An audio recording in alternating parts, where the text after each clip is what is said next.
মানে বিভিন্ন জায়গায় শহরে যেমন চাঁদগাঁও চৌমাথা, ওই চৌমাথা, কলেজ মোড়, আমতলা মোড়, এরকম সব জায়গায় অনেকজন আছে। শিক্ষার্থীরা যান চলাচল সচল রাখার জন্য চেষ্টা করতেছে।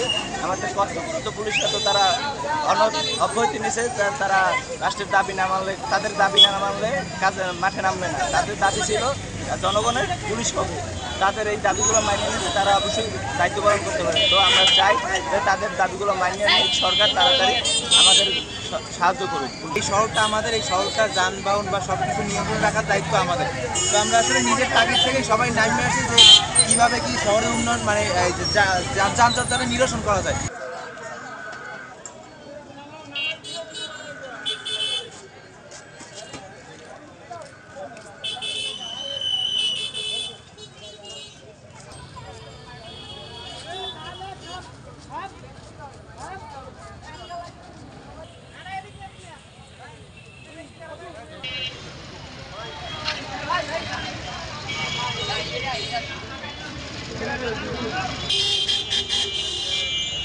भैया